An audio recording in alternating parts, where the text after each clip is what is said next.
Are you listening? Damn.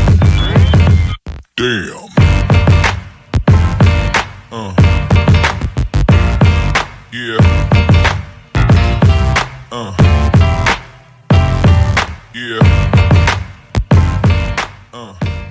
Another episode of Trash Talk. TJ O'Connor with me as always, my partner Damian the Wolverine Hill. We're joined tonight by Brandon Khamvongsa, who is making his MMA debut December 21st, Canterbury Park against Freddie Lopez.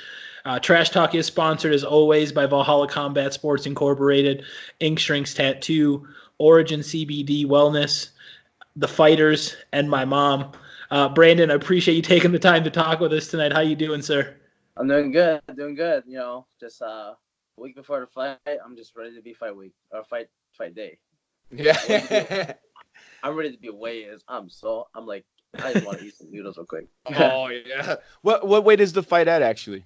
It's at 205. So I got like about like 10 more pounds to cut. Not that bad. Okay. Yeah, that's not too bad. I'm like, you don't look like you're super sucked in yet, so hopefully you don't have to. You're not cutting weight. Like, I mean, there's some guys that are dropping like 40 pounds like the last 2 weeks, and I'm like, I don't know how people do that. That's crazy. No, that sounds awful. That sounds really awful. Yeah, so I mean, we talked here. I know you're excited to finally get locked into the cage.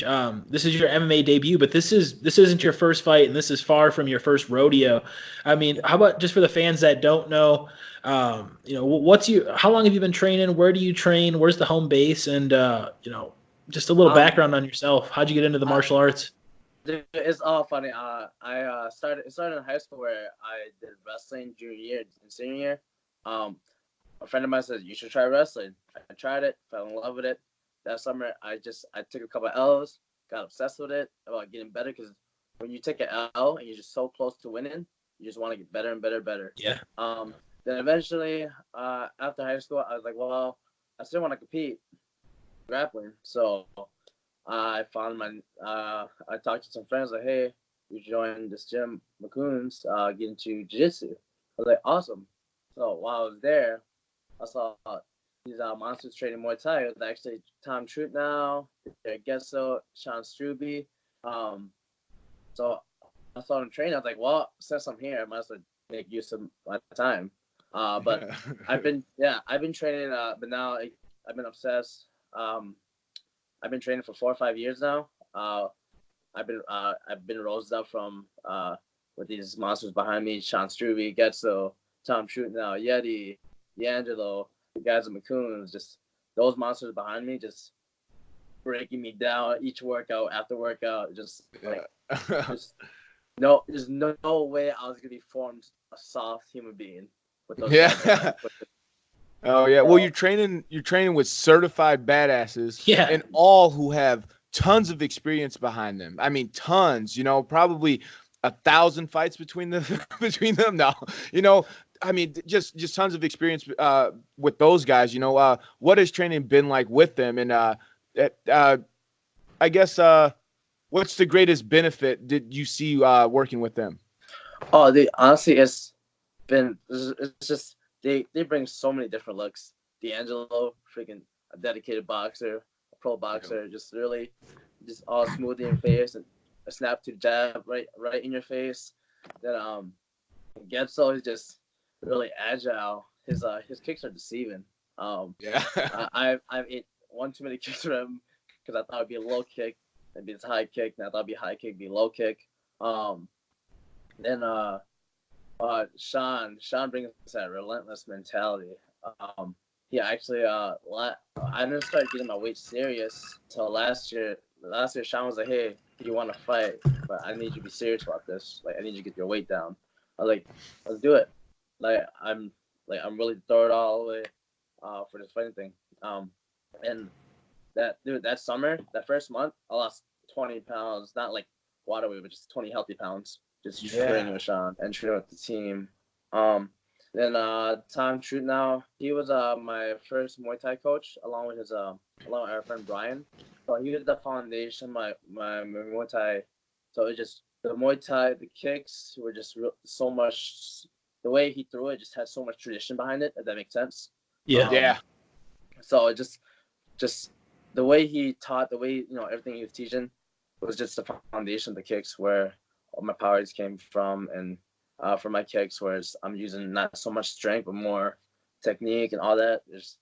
It's crazy. And Yeti brings the same thing Sean brings, relentless mentality, just always in your face, and just I picked up his aggressiveness too. Yeah. And, so like when the fighter just snaps, just starts going at it, just from like the tired point, and just breaks through. You just I just picked up a lot of things from all those group of people. Yeti was a big mentor, just guided me through, not just just pushing me, but just guiding me, like pointing which direction. Same thing with Sean. Just all those guys, just having those guys behind you, it was something about it just made the road so much more happier. No, that's awesome. And you talk about how it was all by chance and all by fate, and you couldn't have asked for a better gym to stumble into. Yeah. I mean, everybody knows the group of guys at McCoon's, they always bring it, and the different levels of experience and talent they bring. I mean, by the time you would have joined the gym, I mean, Getzel at that point had fought everybody and anybody you could possibly think of. Yeah. I mean, you talk about the Yeti, Matt Larson. I mean, he was fighting everybody from heavyweight down to, I mean, who knows what he's fighting. 85? 185, I think. Yeah. And So- also one more guy I forgot to bring up, Alphonse. Yeah.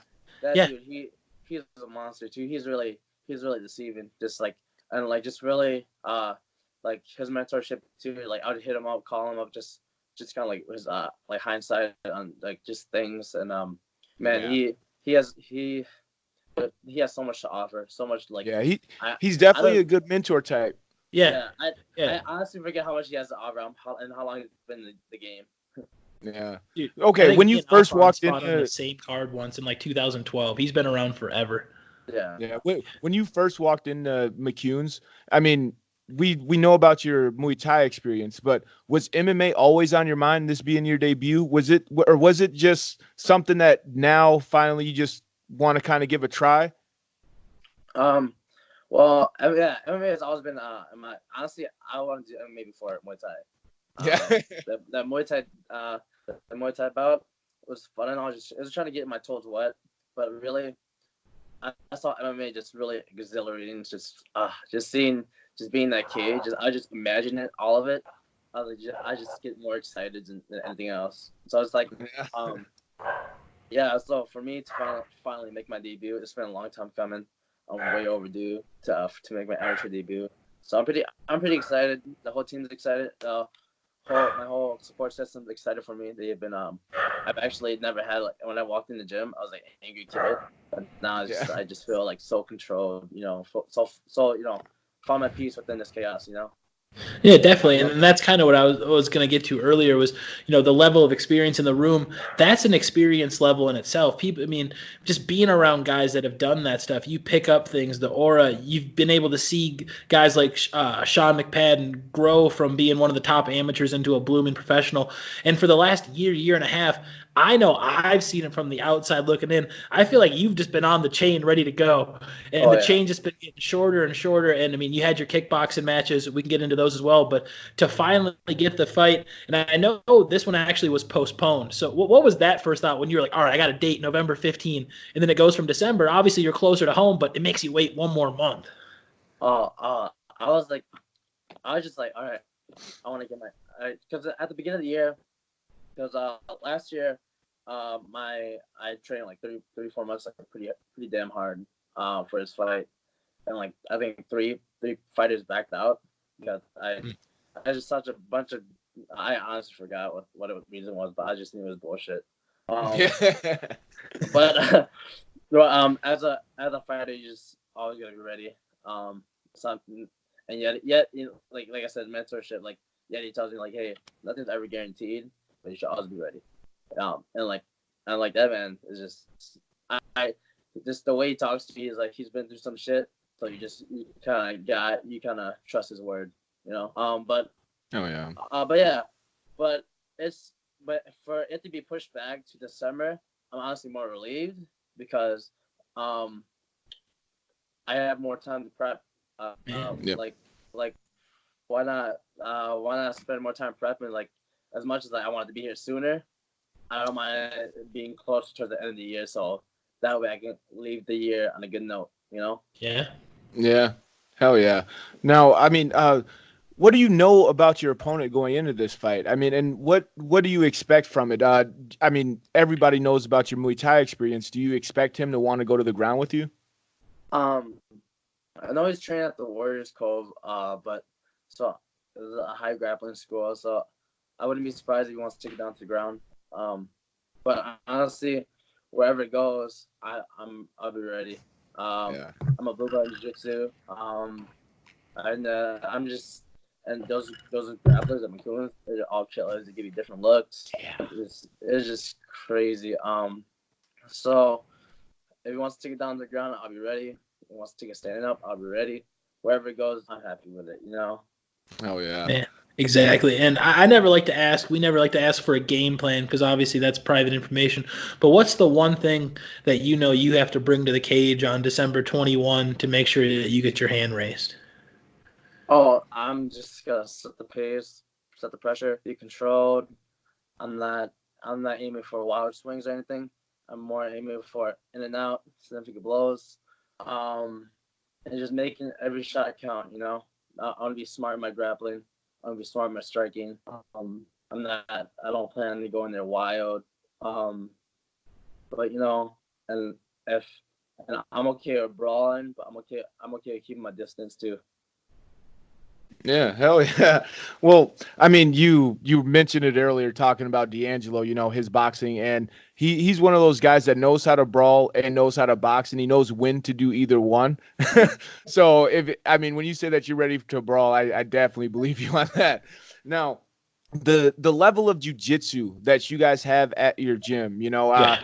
I don't want that to go under the radar at all, going into this fight because I mean, yeah, we spoke on the Muay Thai fights, and yeah, fuck, dude, you're an idiot if you don't. If everybody, like, come on, if your opponent doesn't know that you're a great Muay Thai fighter, he's not doing his homework. He's not doing enough of it, But that is not a dismissal on any of the jiu-jitsu practitioners that you guys have. You guys have high level guys, and Yes, I'm not exactly sure how many brown belts, but I'm pretty sure Sean is a brown belt and Getzel's a brown belt. Yeah, we just got like a handful of new brown belts. I want to say 7 or 8 new brown belts. Yeah. Yeah. Like Renville. I was in that. Oh I yes. was in that room testing with him. Mark Renville, dude. Yeah. He's so slick, man. Dude, that twister he hit like 2 weeks ago, that was the precursor for Bryce Mitchell hitting one in the UFC. I guarantee it. Yeah, it's crazy. No, like Mark, it's especially all those guys will give you different looks. You won't grapple with the same style twice in that gym. You see different styles each time you step on the mat. Whether it's guys who wants to play bottom, with the guys who wants to play top. Just all those guys who got their brown belt, and Dave Burgum, he just got his black belt too.